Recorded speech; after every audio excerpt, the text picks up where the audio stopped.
You and your senior team obviously spend a great deal of time on advocacy strategies and in advocacy planning and advocacy implementation.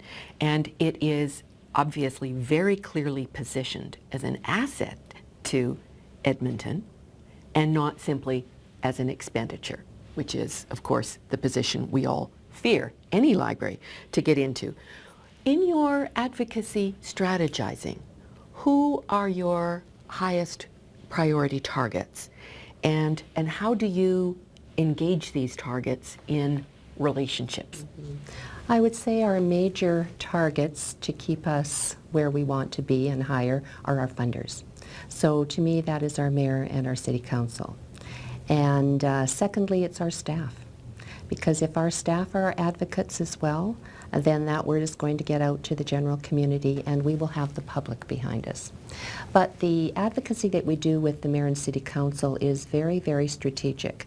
It's not something that we do once a year just at budget time. I mean, this is something that is ongoing. It's all about building relationships. And I remember years ago, well, 1997, my first week on the job as CEO, I had a call from our benefactor, our main benefactor, Stan Milner, whose name is on this building.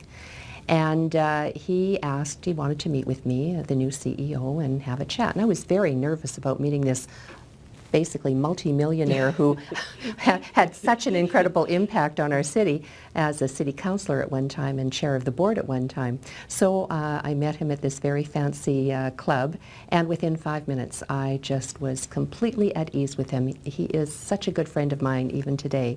But as I was leaving, I said, you know, Stan, I'm new in my role, and I'm just asking for advice. What do you think, you know, what kind of advice would you give the new CEO of Edmonton Public Library? And he said, well, the first thing you have to do is get to know those counselors. And I very smugly said, oh yes, I have made appointments with all of them, and I'm going to lay out exactly what our problems are and how much money we need. And he said, no. He said, you make those appointments with counselors, you go for lunch or for coffee, but you don't ask them for money. He said, you get to know them as people. You get to know them as individuals, their wards, what interests they have, and if the financial issue of the library comes up, that's fine, but don't you be the one to bring it up at that first meeting. He said, once they get to know you and respect you, it's very difficult to say no to that. So if they have respect for you and what you do, and they like you as an individual and they trust you, then the money will follow. And he was absolutely right. I completely changed my whole approach to meeting with counselors and the mayor. And over the years, that has made the difference. We have been so successful with our funding, with our mayor and city council. And that's one of the main reasons. We're not out there, we're not angry with them, we're not saying, you're not giving us enough money, we need this, we need that, how can you possibly do this? We are letting them know how we can work together to benefit the people in their ward, in their constituency, and in general the city of Edmonton.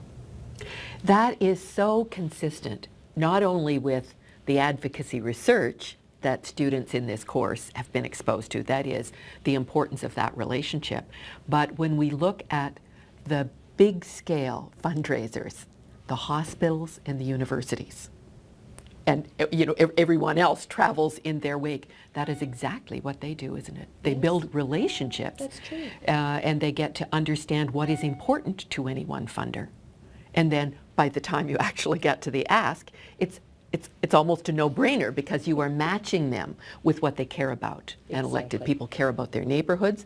Public libraries have this great gift of being present in neighborhoods and not just being centralized.